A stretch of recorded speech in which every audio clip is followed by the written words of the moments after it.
Mr. Donalds, how upset are you at this vote that just happened? No, it's not upset. It's disappointed. I mean, look, here's the deal. Let me tell you my son. Let me be real with y'all. What George was accused of doing is wrong. It's wrong what he was accused of doing, but he was accused. He hasn't even had his day in court. We are a nation of laws. We are not a nation of men.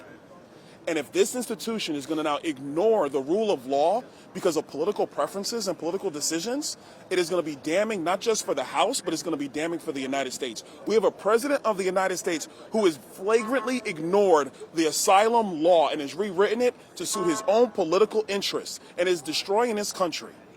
And we're not even going to allow a member who was elected, regardless of how you feel about it, to have his full day in court. Until today, only 5 people have been expelled from the House of Representatives. 3 of them fought for the Confederacy, and 2 were convicted in a court of law. And now we're saying that all it takes is a report from the Ethics Committee, and I respect the members on the committee. But now what we're saying is all it takes is a report from Ethics, voted out unanimously, to now expel members from the House. Is Chuck Schumer going to now bring a motion to the floor to expel Bob Menendez? I would hope the Senate would follow our lead, but I doubt that they will. Wasn't the findings though overwhelming enough? The findings being overwhelming are not the point. But people are concerned. Every American is afforded their day in court, in a court of law by a jury of their peers. That is the basis of our nation. Our nation is not the greatest because of the whim of men. The Constitution and our government is to remove the whim of men and be followed by law. Are you disappointed? That's the point. Are you disappointed that this vote was taking place under a Republican majority? Are you at all concerned that was what that This is not even about Republicans and Democrats anymore. This is about our nation being so caught up in politics and posturing, not following the rule of law. And look, we're all political people here. Let's not assume that we're not political people.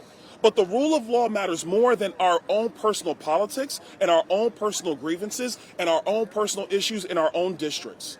The Constitution is the rule of law. But would you? I will also it's a dangerous precedent. And I will also say that the very fabric of the Bill of Rights is not just found with the framers of this nation. It goes as far back as Magna Carta in 1215. You are allowed to have due process and a complete adjudication of that. And it should never be cut short because of political preferences. And people might say, oh my gosh, Byron Donalds is so emphatically defending George Santos. No, I am not.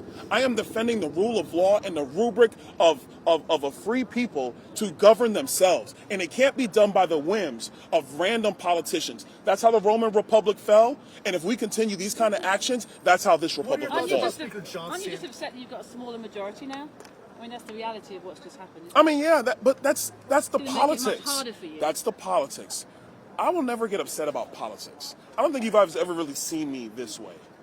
I'm upset about it because you're talking about erasing the very fabric of what's made us the greatest nation in the world. And it's not the actions of George Santos. It's the fact that everybody is afforded their day in court. And that was denied to him today. George Santos still gets his day in court. Today he lost his job. So how do you square that? So are we going to now tell every American that if you're accused of something, you get fired on the spot? Is that now going to be the standard in the United States of America? We have, hold on. We have people who are athletes, they're entertainers, they're pillars of our society. Are they now going to be fired and removed from their capacity to take care of their families or live their livelihoods because they were accused?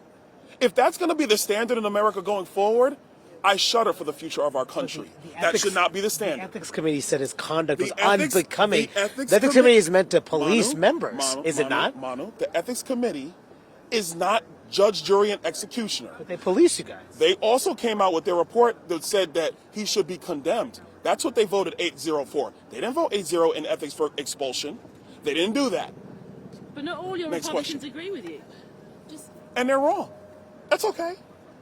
What do you think changed? I would also argue, my colleagues, if they listen to what I said, we'd be in a much better place. What do you think changed the equation from the previous vote?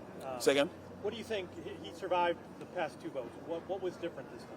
I think the Ethics Committee's report coming out for a lot of members, in their view, that was enough for them. Enough to process? But again, I will say, expulsion is very different from censure. Very, very different. Because when you expel a member, what you're actually saying is the people who voted him in, whether you agree with them or not, whether you agree with George Santos or not, that the voters who sent him here now have to wait to be represented. That's what expulsion does. That is a significantly higher bar. That's why it's 2/3 in our chamber. And the precedent until today has always been that a member has to be found guilty in a court of law or have fought for the Confederacy. That was the precedent, that was the standard, and that has been eroded today. Congressman, if you're talking about precedent and how it's not working,